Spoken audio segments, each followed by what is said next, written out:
Hallelujah, जय मसीह की, praise the Lord. Very good morning. आइए आज के इस नए दिन के लिए हम परमेश्वर को धन्यवाद दें। पूरा दिन हम परमेश्वर की महिमा के लिए जिए, हम परमेश्वर में अपनी पहचान को जाने, हम क्या हैं, और हर विरोधी शक्तियों का हम परमेश्वर के नाम से, उनके बहाए गए सामर्थी लहू के द्वारा, पवित्र आत्मा के सामर्थ के द्वारा और जीवित वचन जो आत्मा की तलवार है उसके द्वारा हम सामना करें। विरोधी शक्तियों के अगेंस्ट आते हुए हम आगे बढ़े और हम परमेश्वर के राज्य को फैलाते जाएं। हम प्रभु के वचन में आएंगे। वचन को पढ़ना बहुत जरूरी है, ना सिर्फ पढ़ना, इस पर चलना भी है। इस वचन को इसको याद भी करना है और इस पर मनन भी करना है। मेमोराइज और मेडिटेट बहुत जरूरी है। यहाँ तक अगर आपका जो वचन के द्वारा जो स्क्रिप्चरल आपकी प्रेयर्स होती है, अगर आपकी प्रार्थनाएं वचन पर बेस्ड है तो वो बहुत ही सामर्थी होती हैं, क्योंकि पूरा वचन जो है वो परमेश्वर की मर्जी है, परमेश्वर की इंस्ट्रक्शंस हैं, उनके बारे में है। और हम परमेश्वर की इच्छा के अनुसार प्रार्थना करते हैं जब हम वचन के साथ प्रार्थना करते हैं। तो आइए हम वचन में जाएंगे। मत्ती की अंजील उसके 10th चैप्टर में है। हमने 1 to 15 वर्सेस को देखा था। ये यीशु मसीह की सेकंड मेजर टीचिंग्स में है, जो गॉस्पल्स हम पढ़ते हैं। और हमने देखा किस तरह से यीशु मसीह ने अपने चेलों को अधिकार दिया कि वो जाकर जो सुसमाचार है राज्य का वो सुनाएं और लोगों को चंगा करे, दुष्ट आत्माओं से जो ग्रस्त है उनको आजाद करे। और जो घर उन्हें रिसीव करता है वहां पर उनकी प्रभु की शांति जो है वो ठहरे, पर जो नहीं उनको रिसीव कर रहे वहां से वो अपने पैरों की धूल को झाड़कर चले जाएं, कि उन्होंने अपना काम किया है। लेकिन अगर कोई उन्हें रिजेक्ट कर रहा है तो परमेश्वर की आशीष वहीं पर है। जो कोई यीशु मसीह को अब अपने जीवन में ग्रहण करता है पर नहीं करता है तो वहां आशीष आकर नहीं ठहरती। तो उसके बाद हम आगे देखेंगे 16 से लेकर 22 आयत तक। और यहाँ पर यीशु मसीह कहते हैं, देखो, ध्यान दो, मैं तुम्हें भेड़ों की नाई भेड़ियों के बीच में भेजता हूँ। सांपों की नाई बुद्धिमान और कबूतरों की नाई भोले बनो। जो भेड़ें होती है वो बहुत भोली होती है, जल्दी से भटक जाती है। लेकिन भेड़िए जो है वो जो का स्वभाव बाइबल में जब दिखाया गया वो ऐसे लोगों के बारे में बताया गया जो बहुत ही लालची स्वभाव के होते हैं और किसी भी तरह दूसरों को बिल्कुल कहते हैं जैसे डिस्ट्रक्ट कर देना, उनको खत्म कर देना, वैसे तरह का उनका स्वभाव दिखाया गया है। तो यीशु मसीह कह रहे हैं, तुम्हें मैं भेड़ों की नाई भेज रहा हूं, लेकिन तुम सावधान रहना ऐसे लोगों से। तुम किसी भी तरह जल्दी से किसी की बातों में या किसी भी तरह से तुम मूर्ख ना बनना, बल्कि तुम सांपों की नाई बुद्धिमान बनना। जो सांप की जो प्रवृत्ति है कि वो बहुत वाइजली काम करता है, अलर्ट रहता है, बिल्कुल सावधान वैसे। और यीशु मसीह कहते हैं, तुम कबूतर की नाई भोले भी बनकर रहना। तुम जो हम मसीह में जब हम होते हैं तो हमें प्रभु का स्वभाव दिखाना है, हमें वो जो प्रभु की रोशनी है दूसरों पर प्रकट करनी है। इसलिए हमारा स्वभाव जो हो वो कबूतर की नाई हो। परंतु लोगों से सावधान रहो, क्योंकि वे तुम्हें महासभाओं में सौंपेंगे और अपनी पंचायत में तुम्हें कोड़े मारेंगे।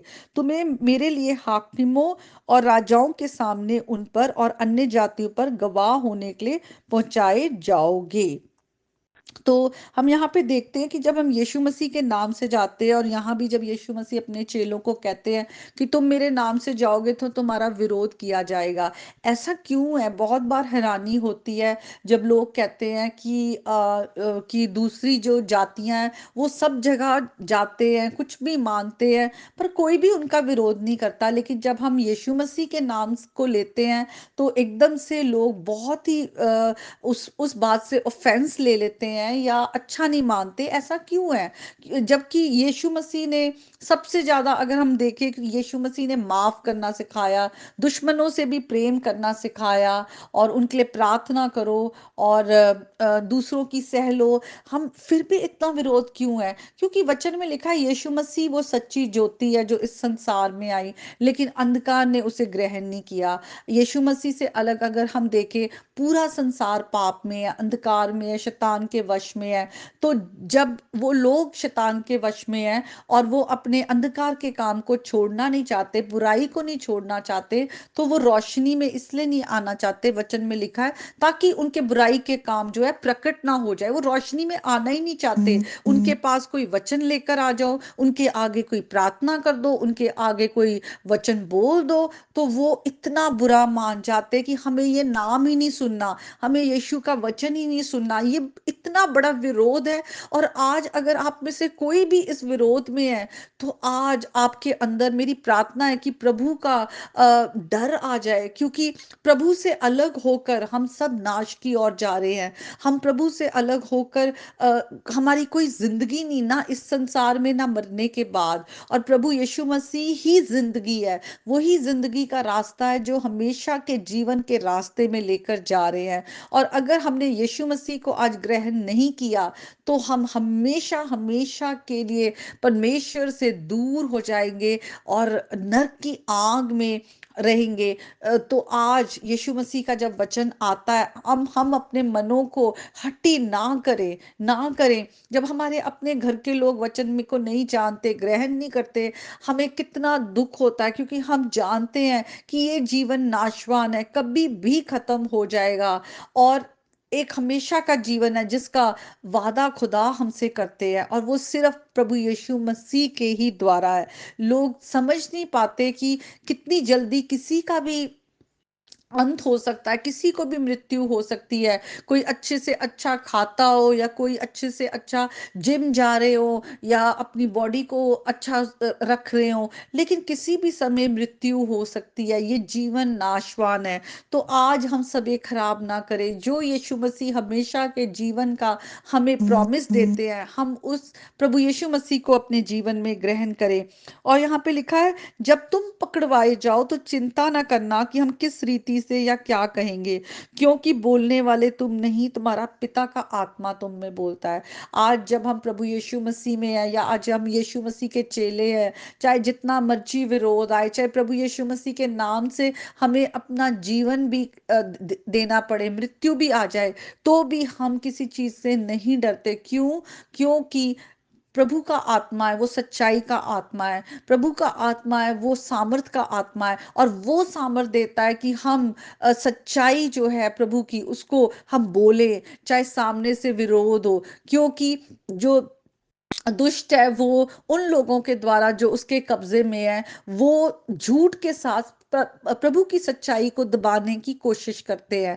तो जब हमें बोलना है, तो हम भी परमेश्वर की सामर्थ के साथ बोलते हैं। वचन में लिखा है, जो हमारे अंदर है वो कहीं सामर्थी है उससे जो इस संसार में है।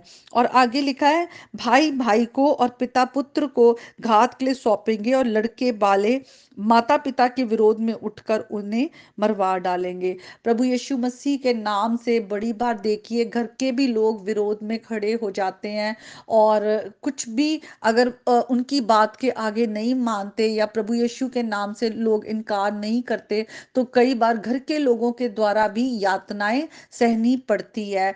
आज के समय में हम देख रहे हैं, पाप बहुत बढ़ गया है, विरोध बहुत बढ़ गया है, और हर किसी को पाप का जो जीवन है वो पसंद आ रहा है, और हर तरह से जो नाशवान चीजें हैं उनमें इंसान फिसलता जा रहा है।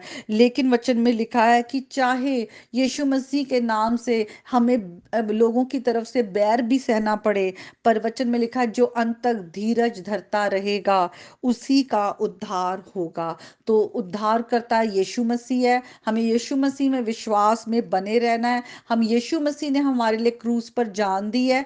हम भी अपने पुराने जीवन में प्रभु यीशु मसीह के साथ क्रूस पर मर चुके हैं।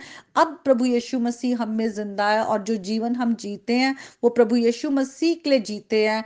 और प्रभु यीशु मसीह ने हमें हमेशा के जीवन का प्रॉमिस किया है। इसलिए हम जब ये संसार को छोड़ेंगे, हमें हमें पूरा भरोसा है, हमारी आशा है, और हमारी आशा जो है वो कभी भी प्रभु उसे खत्म नहीं होने देंगे, क्योंकि वो सच्चे हैं, विश्वास योग्य हैं। और हम एक दिन प्रभु यीशु मसीह के साथ हमेशा हमेशा के लिए स्वर्गीय राज्य जो है उसमें हम रहेंगे।